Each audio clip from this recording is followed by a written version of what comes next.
Welcome to the Possibility Action Network podcast. I'm your host, Stephen Middleton, aka Possibility Man. We are committed to bringing you guests who strive to better people's lives and serve as a force for good in the world. Our guest today is Ann Hince. She is a spiritual teacher, public speaker, and author. She has the ability to feel and release harmful stress energy in her body by using her mind, and has x-rays that show that physical changes have occurred in her body from doing what she calls inner work. She changed the alignment of her eye sockets, neck, and lower jaw. As incredible as these are, and has proof that she has grown 3/4 of an inch since her 57th birthday, and is also the author of the breakthrough book, A Pathway to Insight. And welcome to the show today. Thanks, Stephen. It's great to be here. Look, I'm looking forward to our conversation. But first, a reminder to our listeners and our viewers, follow, like, and share this podcast. Wherever you find it, we can co-create together to make sure that this good information reaches as many people as possible. And how are you doing today? I'm doing great today, thank you. What part of the world are you in? You know, I talk to people I never know, whether I'm in Europe or Africa or New Zealand. I never know. So where are you today? I'm in Northern California, and we've just California. the temperatures have just gone down to a nice, pleasant temperature. So it's really lovely here today. California now. I'm not sure if I'm off the mark here, but do I detect a beautiful accent in your voice? I'm originally from England. I've lived in California since 1988, though. So Okay, if I go back to wonderful. England, they think I'm American, and here they think I'm English. So Yeah. Well, I love accents. I just love people with different tones. And as you know, in the States, we have different accents right in our own country. California could be different from South Carolina, where South Carolina is different from Georgia. So we love accents. yeah, it's a little different in England. You can go 30, 40, 50 miles and have a different accent. Whereas here you've Is got to that go right? hundreds of miles to get different accents. Yes. That's for sure. That's for sure. Hey, look, let me dive right in it because I'm curious about your background before you started doing what you do now. So what was what were you doing in high school? What were you doing in college and studying? What was your first career? Just give us a little glimpse into who you are. Okay. I did a degree in computer science, so I was a software engineer. That was my job. That's what I did. Yeah. Uh-huh. Yeah, I graduated in England and moved out here. I moved to Silicon Valley. Great place Yeah. to go You know, for I software. I find that interesting.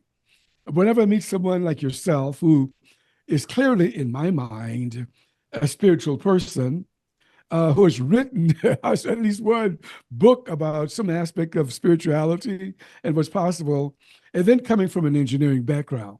It doesn't seem to fit the engineer who, how do you explain that without getting into too much detail? How do you explain that shift from engineering, even if you're still doing it, to something more, gosh, I don't want to say new age, but let's say something more spiritual.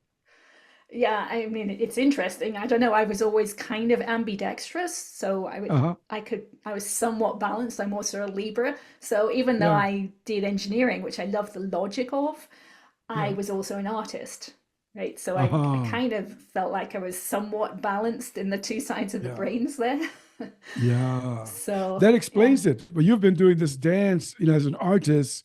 Obviously, you have to be open, willing to show love and compassion and those kinds of things, more so than engineers. But so I could see that happening for you. Hey, look, I know from looking at your work that you've had, like most people, some adversity. Let's even call it trauma in your life. In fact, there's a study that you've heard about because you chatted about this before I started recording. That's called the Adverse Childhood Experience Study, or the ACE study.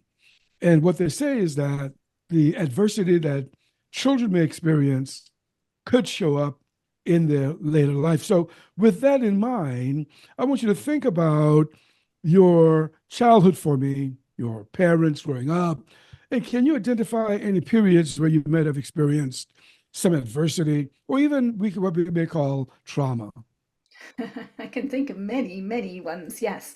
But Okay. the problem is most of it's stored in our subconscious mind. So Uh-huh. if you had asked me that question 20, 30 years ago, my answer would have been different back then because I hadn't opened up my memories to all the things that were there. So I probably would have told you back then it was definitely my dad had a very short temper. He would anger Mm-hmm. very, very quickly. And he and my mother were both alcoholics. So I had Mm-hmm. that to deal with. And then I had a big trauma, which was my finding my mother dead on the bathroom floor when I was 19. Oh my. Mm. But there Yeah. were many, many before that that I had almost forgotten because I didn't remember a lot of my childhood at that point. So those were hidden underneath the ones that I just mentioned. Yeah.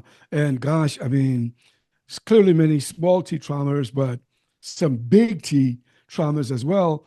I don't want to take you back there, with your mother's death, but how did that hit you? I mean, did you panic? Did you? I mean, that's a tough thing for a 19-year-old to experience, or anyone to It was, experience. and I'm sure I went into shock. Mm.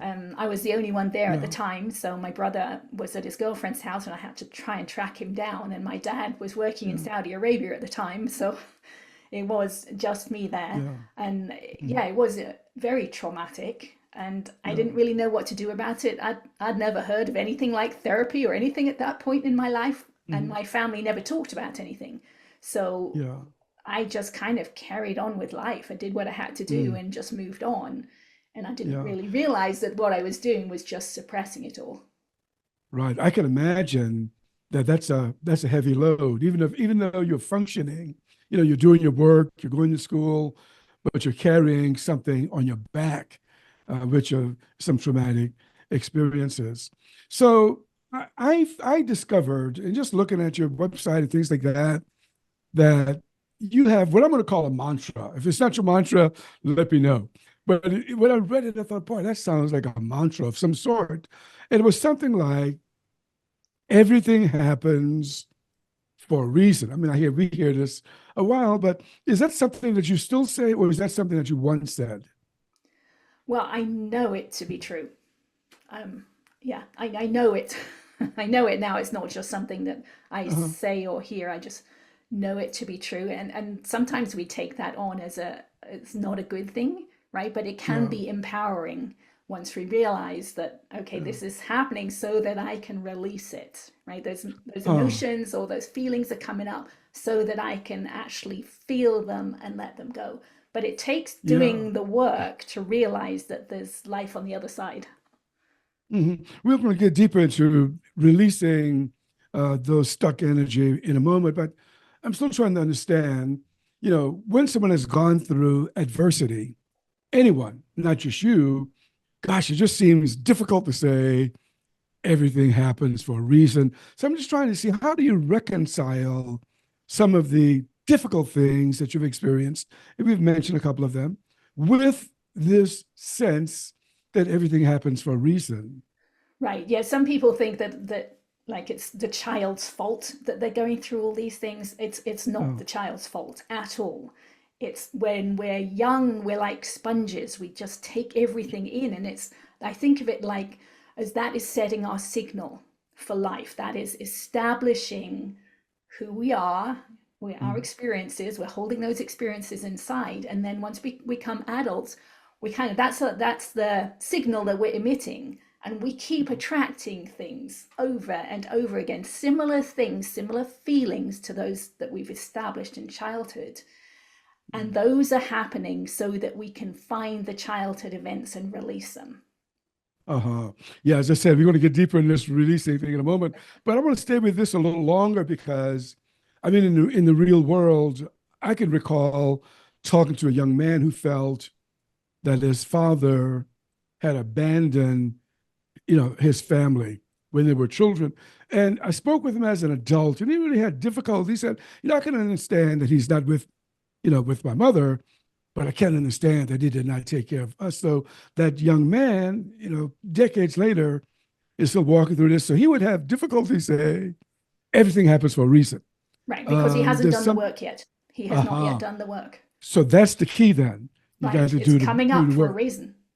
Uh-huh. Yeah. So include this. So if someone says to you, look, I've gone through, a divorce or things like that, and I'm troubled with it, your response is that there's work to be done.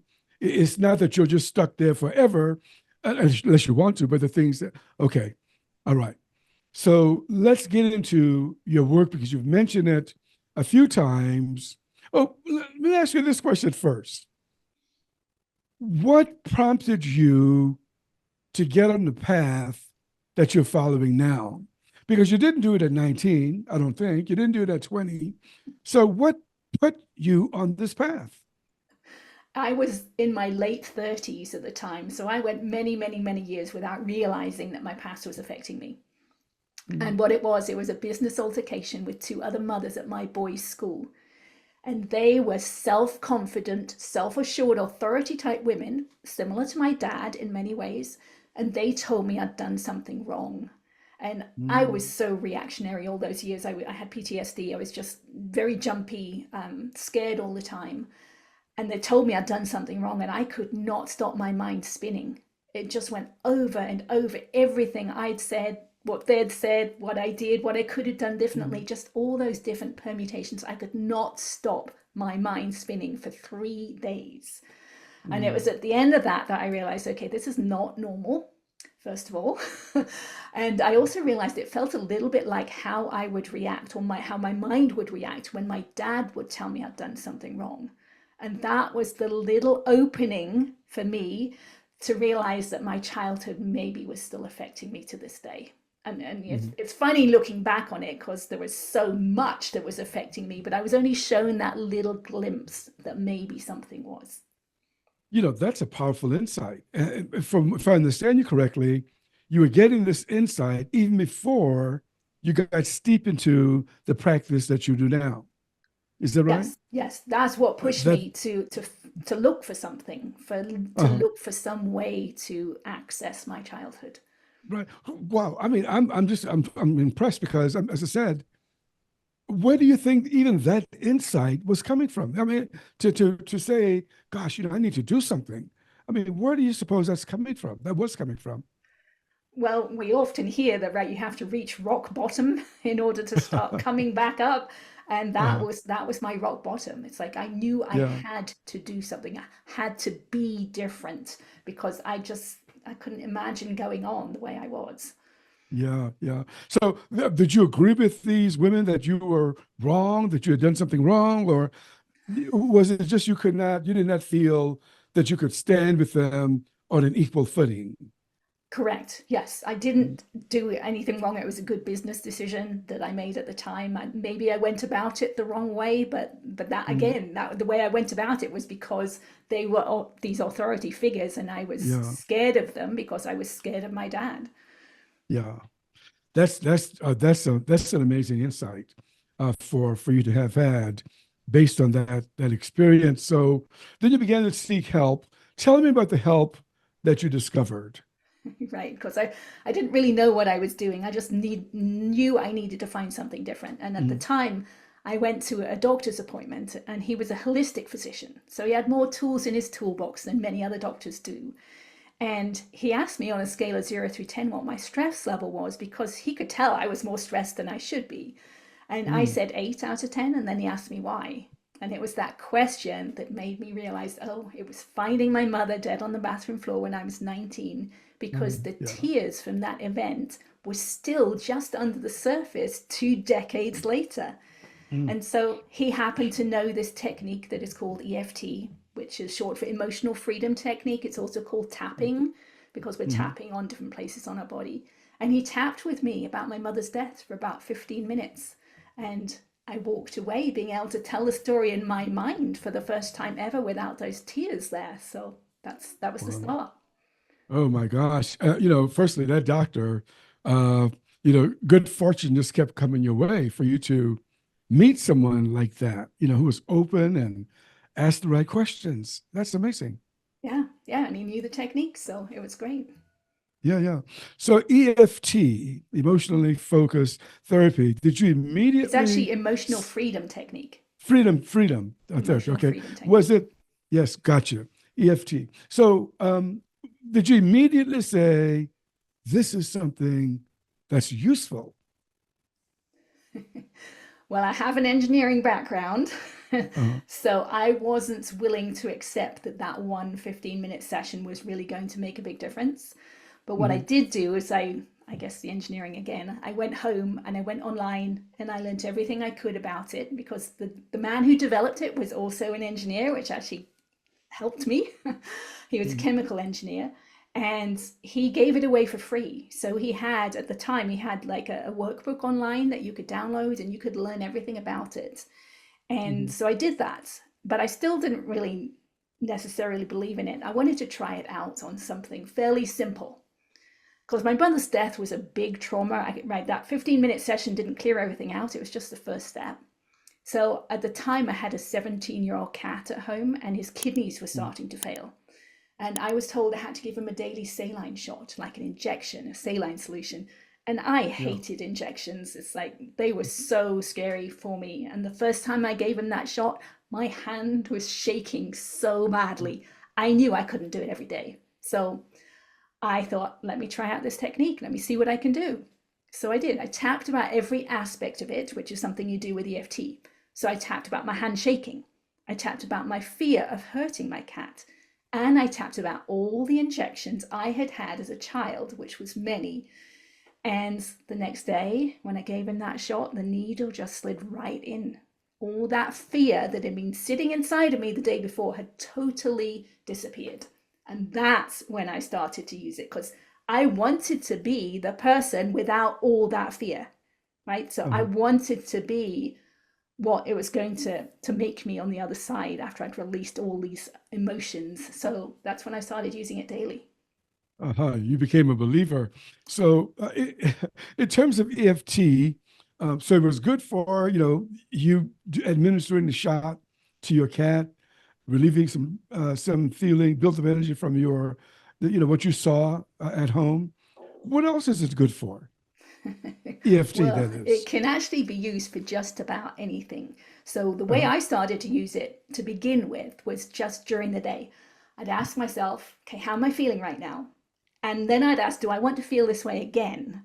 Because that would give me the incentive, because the answer would normally be no. I don't want to feel, this afraid again. So then I would tap. So I would notice if I was starting to get anxious or sad or frustrated, and I would tap and bring myself back down to peace. Wow. But I wanted things to go faster. I wanted more and Mhm. I wanted faster. So what I did is I wrote down all the memories I could remember from childhood, all the traumas. So I'm also adopted, so that was a huge trauma. We had a house fire. I was the one who saw the flames. That was a big trauma. I was in my car when my dad drove over a girl's ankle. That was a big trauma. So all of those traumas, I wrote them down and I worked through one each night for about an hour to an hour and a half each night. And I noticed that I was starting to become peaceful inside. Wow. So inner peace was no, well, was possible, well, is possible because you experience it. We're going to get to the big question at the very end, but that's great. So, what about? Let me throw some things out that people, you and I know people live with. I've already mentioned one of them. Let's say divorce. Could it help someone struggling with the baggage from a divorce that they found painful? Yes or no? Absolutely. What do you think? Yes, absolutely. Yes. So Uh, you'd work through all the trauma of the divorce itself, right? What happens, how you felt along the way, but you'd also go back and work through how the marriage broke down, right? The mm, the the events that happened, the emotions that were stored inside, you just work through them and you'd work through each event one by one over and over again until Mhm. there was no more emotion left in it. And Uh-huh. that's how you know you've cleared it out. Okay, here's another one. I mentioned it before. What about the young man that I referenced earlier? His father's now deceased, by the way. So he'll never have a chance to talk with him in the flesh, but he does have an issue with that. He does not deal with his father's family or does in any way. Do you think someone who has dealt with something like that for decades, if he wanted to, could he free himself from it? Absolutely, yes. Again, he would go back through those memories that he has of what happened over and over again until the energy had released. And you do it Mhm. over and over until it's boring. And one of the things that I do with EFT is something I call air tapping, which is actually you pretend the person is in front of you and you tap on them and you talk to them. So he would do that with his father. He would have a virtual father in front of him and he would tap on him and talk to him and tell him everything that he felt, everything that he went through over and over again until the emotion had left his body. Hmm. Okay, here's another one. This is going to be a huge one. This is going to challenge you. It's 2024. Just in case someone's listening to this 10 years from now. There's a war going on between Ukraine and Russia. Gosh, bombings are happening inside Ukraine on this day. So, what about the people who feel the traumas of war, the anger, not only against Russia, but with the Russian leader, Russian people, even soldiers. And they're really steep in that, and it's really causing them all kinds of, harm physically and emotionally. Do you think someone like that, if they were motivated, could get out of that state of mind? Absolutely, yes. So now obviously there's different people, right? If you're actively involved in the war, you're going through different Mm-hmm. things, right? But if we're here in the States and we're watching it from a distance and we're feeling those things, then we tap on how we're feeling, how angry we are with the different people Mm-hmm. and the different factions that are fighting and the, Yeah. the emotions that come up inside of us. It's always about ourselves, right? We always bring it back to how we Uh-huh. are feeling, right? So I did Yeah. that with different collective traumas that happened around the world, right? The Loma Prieta earthquake I was in, so I had more experience with that. But things like 9/11, those kind Mm-hmm. of things, we have our own memories and our own emotions around those, so we can tap on those and release them. It just takes doing it Mm-hmm. over and over, right, with the same thing until it releases. Yeah, that's amazing. I once met someone who was Jewish. It was a long time ago, so that person is probably now deceased. And she was telling some of us that, because she had lived through World War II, and we know the horrors of what happened during that war, and that she would refuse to buy any German product, including a German car.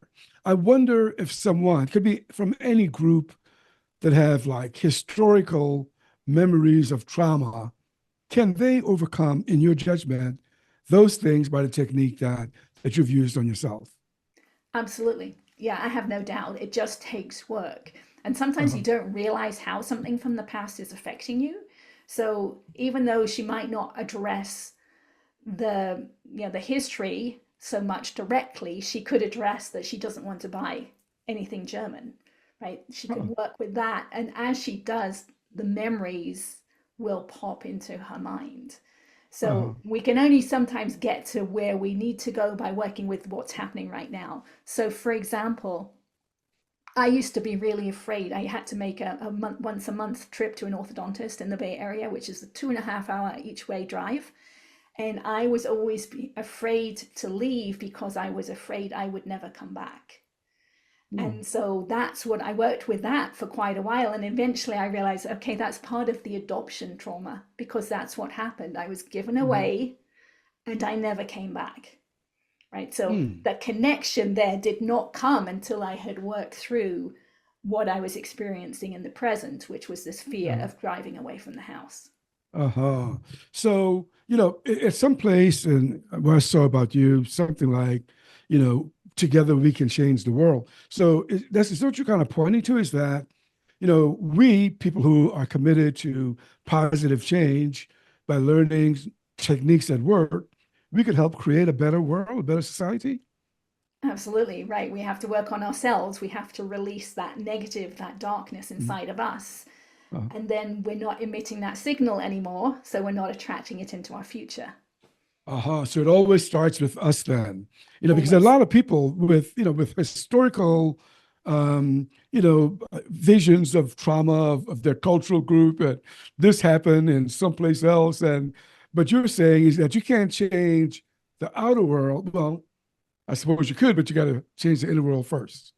Yes, right. We can only Uh-huh. really change ourselves. Otherwise, we're messing with other people's energies. It always comes Uh-huh. back to us. So if we're seeing a politician out there and we're getting really mad at them, Oh yeah. that mad lives Uh-huh. inside of us, right? And we Yeah. can work with that. We can come to peace with whoever they are, right? Yeah. And by doing Yeah. that, we change everything. Yeah, I can think of a few people who can point their finger at the politician.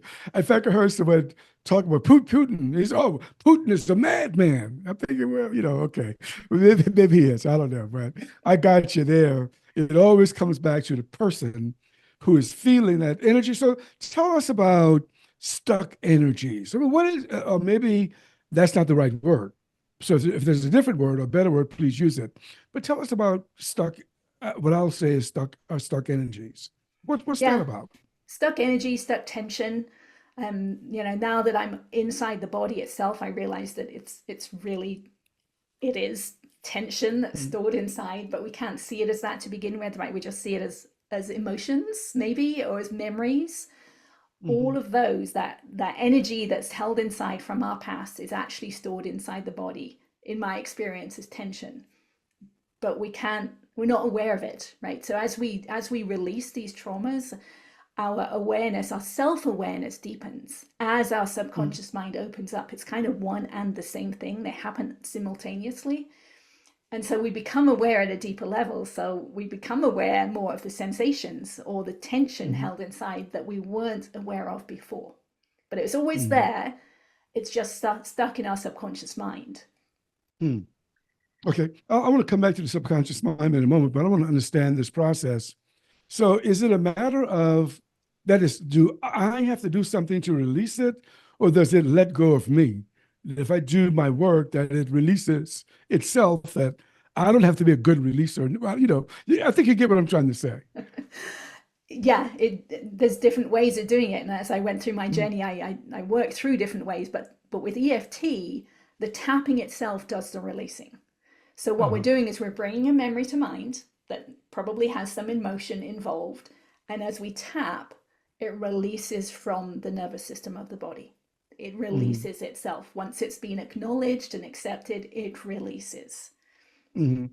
Well, and let me ask you now, is this like positive thinking? Is this what was his name? Norman Vincent Peale from decades ago talked about think positively. Is this what this is? Absolutely not. It's almost the opposite. No, Uh-huh. we work with the negative. It's only the negative that's stored in the body. The positive is not stored the same way. Uh-huh. I can't access quite how it's stored, but I can absolutely feel the negative. So all we're doing is working with the negative. And once we release the negative, we actually become more positive on our own. It just Uh, happens. It's actually a lovely process once you notice it's happening. So yeah. yeah, we're finding the negative, we're finding those traumas, we're finding those negative beliefs, and we're releasing the energy that's stuck with those ones. Uh, so is it like I gotta ask my is it like questions just so that I'll really understand it. Is it like meditation? It's some people say what I do now is a form of meditation, but I've never wanted to meditate. I've never thought of it as meditation because I'm actually very active. I'm actively doing something. So, in terms of what people think of as meditation, no, I don't believe it is. Mm. So somebody may experience it as meditation, but you would not call this process meditation. Well, That there's is, I don't have to many, go. many different Mm. forms of meditation, right? So Yeah, this is yeah. somewhat akin to what people call vipassana meditation, which is Uh-huh. where you're noticing how you're feeling, you're noticing the sensations in the body. Yeah, yeah. But I Yeah, don't I don't call it meditation. I got you. And you did say Vipassana, this Buddhist type of meditation, I believe it is. Yes. Yeah. Yes, that's Okay. what I've been All right. told. Yeah. Okay. So here's my third and final one. Is it like because is it like the law of attraction? That is a person could say, well, look, you're attracting all this stuff in your life. I believe it works with the law of attraction. So I think of Uh, us as this signal, right? Everything about us is a signal, right? And if we change anything about us, right? If I shave off all my hair and go out into society, I'm going to uh, attract different things, different comments, different things in my life, right? So that's one form of my signal that I mhm, can change fairly easily. But the biggest part of our signal is that tension stored inside. And I've realized mhm, over time it's stored in the connective tissue, and the connective tissue pulls with a force of 2,000 mhm, pounds per square inch, which is mm, massive. So if we can change that, right, if we can release that tension inside of us, our signal mhm. has changed and we're going to attract a different thing, something different. So as we release our past, we attract something different. So it is the law of attraction in action. Right. Look, I mean, I've been around your work enough to know that you possess, I'm convinced anyway, this talent, but can anyone do this? Or is this for the select few? Anyone can do the EFT, right? Anyone can do that. Mhm, And you can do it. I mean, I just kept doing it and I've taken it further than I knew was possible. So whether someone else is willing or able to go as far as I did, I mean, I don't know anyone else at this point that can make these crazy changes. I mean, I'm still overwhelmed by how much mhm, I can release inside my skull. It's crazy powerful. mhm. So I don't know anyone else who's does this, but anyone could for sure. Uh, you don't have to be special or born on the right side of the train track to make this work. No. Um, you've mentioned the subconscious mind a couple of times. When you say subconscious mind, what are you referring to? Well, at this point, I believe I'm referring to the body, the connective tissue, maybe. But let me kind of give you an example. So when Okay. I did the first 15 minutes about my mother's death, right, I Mm, talked through what I could remember about finding my mother that morning. When I went home and started using EFT more, I went back and did the story again, right? Talked through the story from waking up in the morning. It was quiet. She normally had the radio going. So just that whole story. And as I did it, I could remember more details of the story. So then I'd go back to the beginning and do it again. And eventually got to the place where I remembered that when my brother came home, he brought his girlfriend that I had never met before. She made me a cup of black coffee, and I liked my coffee white with sugar in it. So I was mm, annoyed with her. Right. So that was a very small part of the story that had been totally hidden underneath the big emotions of the day that I hadn't accessed. So, but once I accessed them, my subconscious started to bubble up with these details of the memories that had been hidden mm, inside, right? But I had to do that first work. I had to do the work with the big emotions first before the subconscious released those more detailed memories, right? And mm, that mm, goes deeper and deeper and deeper inside, right? We can get more and more detailed as we do more and mm, more work. mm. So, would you say that you are a happier person because found EFT, or if the EFT found you and you became a practitioner? Oh, absolutely. Yes. Yes. Uh-huh.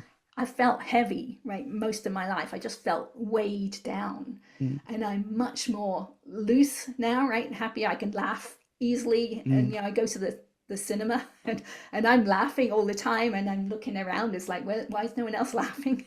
mhm. So yes, Yeah, very different. yeah. A lot of people are weighted down. You know, they don't know how to laugh and have fun because of the stuff. So, what would you say is your work now as a spiritual teacher, not as an engineer, but what is your work? How do you see that? Well, I have my inner work and my outer work. So, Okay. my outer work, I'm sharing my story because I want people to know that they can do Mm, this, right? That we can go deeper than we ever realized was possible, that we have these amazing powers mm, inside, but we just don't know it yet, right? And mm, my inner work, I'm working on releasing crazy like tension. I mean, it sounds like old fabric ripping in the top bones of my neck inside my skull. So I'm working on releasing that tension. So there's the two lives. Well, I'll tell you what, if you can release stress, you're probably a healthier person too, because illnesses come from stuck stress in the body. Absolutely. And it's so Yeah. connected. It is the connective tissue I'm working through. I'm Mm. 99.9% sure of that. And it's all connected. So I was actually born with my right foot up against my right shin, and my whole Okay. body was kind of torqued with scoliosis.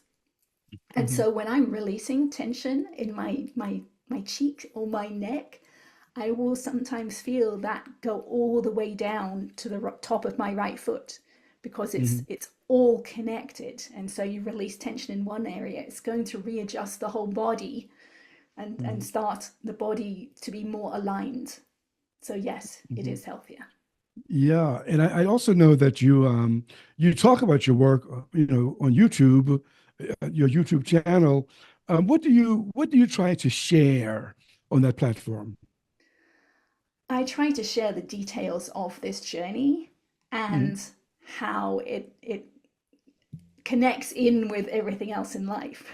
Right? Hmm. It's just, as I said, it's so connected. I'm talking about the connective tissue inside the body, but everything outside of us is connected as well. So, Yeah. how we're looking at other people, right? How we're trying to blame other people, but we need to bring it back to ourselves, right? Yeah. All sorts of things I try and share. Yeah, that's great. Now, well, I got a couple more questions, but let me ask you this one about your work because I like the title of your book, A Pathway to Insight. I just love that title.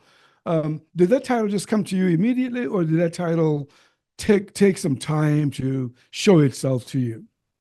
It came pretty fast because I realized what I'm doing is insight. I'm actually Mm, looking inside my body. I can sense inside my body. I can sense light and dark and tension and no mm, tension.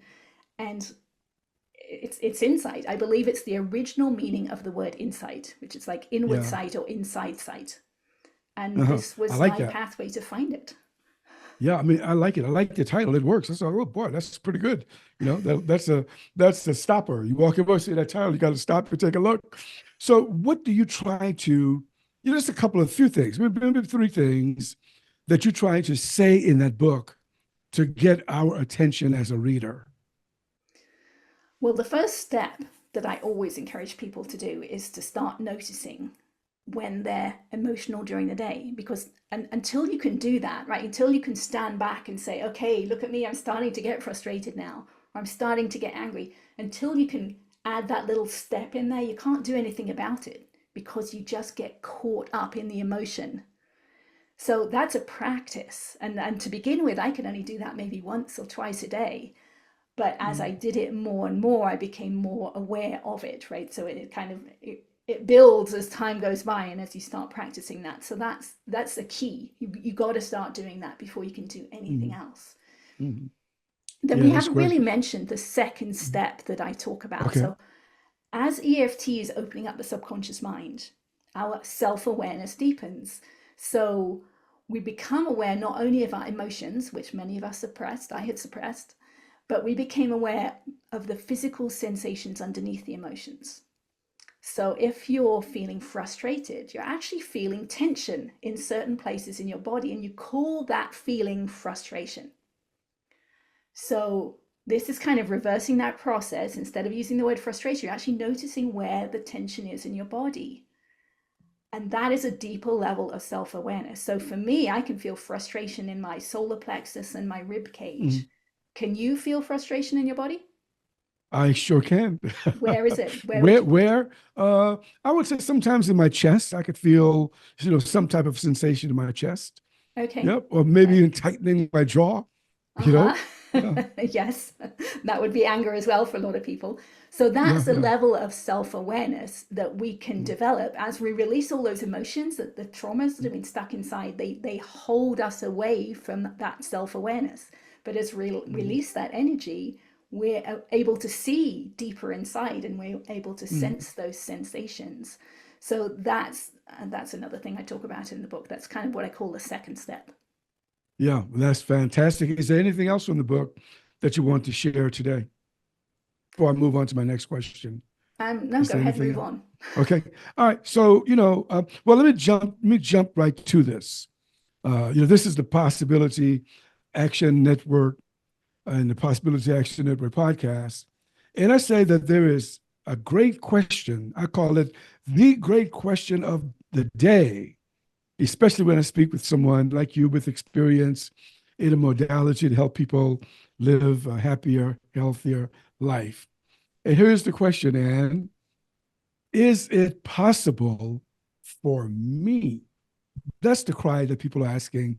Is it possible for me? It was great for Ann, great for Stephen Middleton, but is it possible for me? How would you respond to that? Absolutely, it's possible, but it takes willpower and it takes determination and it takes time, right? It doesn't happen overnight, but once you start seeing the changes, then for me, that was incentive. It's like, oh my goodness, Mhm. I never knew my mind could be quiet because it had always been so judgmental and critical. And Mhm. once I experienced a quiet mind, it's like, wow, that's huge. Yeah, So yes, yeah. anyone can do it if they're determined to do it.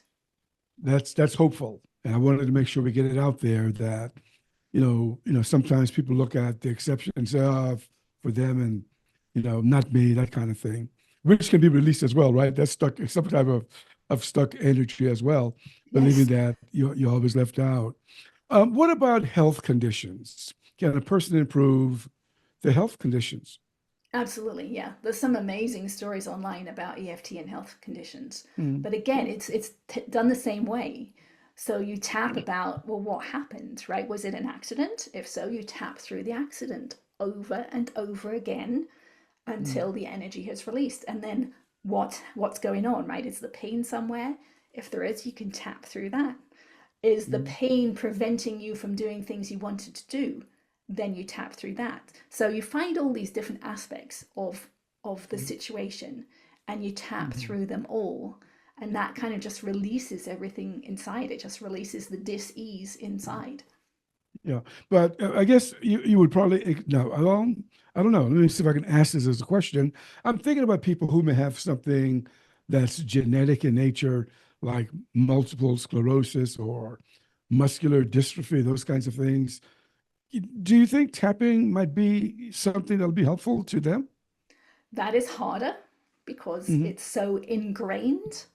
But yes, I would think a lot could be changed again with determination. But you also got to start working on beliefs at that point, right? Because it is very ingrained a belief that one of those diseases is incurable, right? Then Hmm. there's also history, right? Who do you know who's been through that disease? And if you have it, you probably are aware of other people who have suffered from it. You would also want to tap on their experiences. So Hmm. there's a lot that can be done. Yeah. And again, it will then come back to determination and time. Yeah. Because we're really learning about what the human being is. We think we know what the human being is, and we think the human being has all of these limits, but we're also learning that there are fewer limits if you're open to seeing them. And that's what you're saying there. You never know. Maybe you'll be Yeah. the first one if you have that thing that the doctor says is incurable. Maybe you'll be the first one to say, "I did it." Right, Ann? It's possible, Yeah, right? yeah. I mean, I never knew you could change your skull bone, move your skull bones around, right? Move your neck bones when I around. I, saw when I saw that, I said, "Whoa, wait a minute, let me take a look at that again." And then you mentioned that you had grown what 3/4 of an inch. I said, "Wait a minute, did I read that right?" Yeah. that's because the burden, right? We're all carrying so much burden. And if you Uh-huh. notice, right, if you take a photo or see a photo of someone when they're like 20, 30, and then compare them to Yeah. like 60, 70, their Yeah. necks have compressed, right? Yeah. They're carrying that burden. But if we Yeah. release the burden, we actually Yeah. decompress. Yeah. You just answered because I heard, we all know that people, when is it, we shrink as we get older. But what you're saying is that we shrink from the weight of the world, maybe, but it doesn't have to be that way. Absolutely, yeah. That's my current belief. I mean, I've never been this tall in my life before. I, Uh-huh. I never got beyond Wow. 5'4.25", but now I'm five Yeah. foot five. So I'm going to be interested to see what else can change. Yeah. Well, Ann Hince, I still have to, I know I'm pressing you on this one, but I'm just wondering, is Ann Hince special? Was she chosen by the divine to have this wonderful experience of life, and the rest of us simply become her admirers? How would you respond to me in a way that I get it, that is possible for me too? Well, I don't think I'm special. I was a stay-at-home mother and I Uh-huh. just was determined to change.